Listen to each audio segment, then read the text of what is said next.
একদিন রাজা কৃষ্ণচন্দ্র গোপালকে ডেকে বললেন, গোপাল, আমি জানতে চাই, মানুষ আর পশুর মধ্যে পার্থক্যটা কোথায়? গোপাল একটু ভেবে বলল, মহারাজ, সেটা খুব সহজ ব্যাপার। কিছুদিন সময় দিন, আমি প্রমাণ করে দেব। রাজা রাজি হলেন। এরপর গোপাল বাজার থেকে একটি পাঠা, ছাগল কিনে বাড়িতে নিয়ে এল। সে পাঠাটিকে প্রতিদিন ভালোভাবে খাওয়াত, আদর করত এবং এমনভাবে প্রশিক্ষণ দিত যেন পাঠাটি মানুষের মতো আচরণ করে।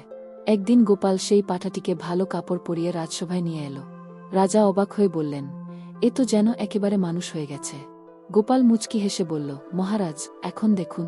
তারপর সে একটা গামলা করে চালের ভাত এনে পাঠার সামনে রাখল। পাঠাটি মুহূর্তেই সবকিছু ভুলে গিয়ে নিচু হয়ে 4 পা দিয়ে দাঁড়িয়ে খেতে শুরু করল, যেমন একটি সাধারণ পশু করে। গোপাল বলল, দেখলেন তো মহারাজ, যতই পশুকে মানুষ বানানোর চেষ্টা করা হোক, আসল স্বভাব একসময় বেরিয়ে পড়ে।